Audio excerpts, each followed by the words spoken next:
मैं आज आपको बुद्ध और उनका एक अनुयायी यानी उनका शिष्य इसकी एक प्रेरणादायक कहानी सुनाने जा रहा हूँ। अगर आप मेरा यह वीडियो पहली बार देख रहे हो तो आप अभी इस चैनल को लाइक करें। चलिए आपका ज्यादा वक्त न लेते हुए मैं इस कहानी को शुरुआत करता हूँ। भगवान बुद्ध को एक अनुयायी ने कहा, प्रभु मुझे आपसे एक निवेदन करना है। बुद्ध बोले, बताओ क्या कहना है। अनुयायी ने कहा, मेरे वस्त्र पुराने हो चुके हैं, अब ये पहनने लायक नहीं रहे, कृपया मुझे नए वस्त्र देने का कष्ट करें। बुद्ध ने अनुयायी के वस्त्र देखे, वे सचमुच बिल्कुल जीर्ण हो चुके थे और जगह जगह से घिस चुके थे। इसलिए उन्होंने एक अन्य अनुयायी को नए वस्त्र देने का आदेश दे दिया। कुछ दिनों बाद बुद्ध अनुयायी के घर पहुंचे। बुद्ध बोले, क्या तुम अपने नए वस्त्रों में आराम से हो? तुम्हें और कुछ तो नहीं चाहिए?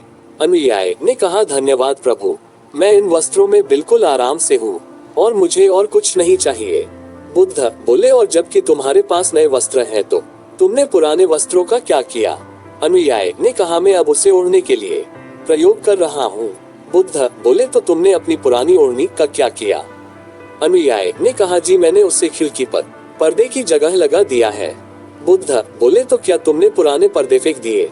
अनुयायी ने कहा, जी नहीं, मैंने उसके 4 टुकड़े किए और उसका प्रयोग रसोई में गर्म पतीलों को आग से उतारने के लिए कर रहा हूँ।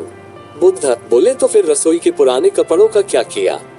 अनुयायी ने कहा, अब मैं उन्हें पोछा लगाने के लिए प्रयोग करूंगा। बुद्ध बोले, तो तुम्हारा पुराना पोछा क्या हुआ? अनुयायी ने कहा, प्रभु वो अब इतना तार तार हो चुका था कि उसका अब कुछ नहीं किया जा सकता था, इसलिए मैंने उसका एक एक धागा अलग कर लिया और उसकी बत्तियां बनाकर तैयार कर ली। उन्हीं में से एक कल रात को आपकी कक्ष में प्रकाशित था। बुद्ध अनुयायी से संतुष्ट हो गए।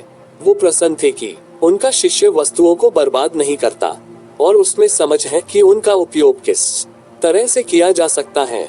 मेरी यह प्रेरणादायक कहानी अगर सुनने में आपको अच्छी लगी हो तो हमारे इस त्रिरत्न बुद्ध मोटिवेशनल स्टोरी को लाइक, शेयर और सब्सक्राइब कीजिए ताकि हमें नई नई वीडियो बनाने में अच्छी प्रेरणा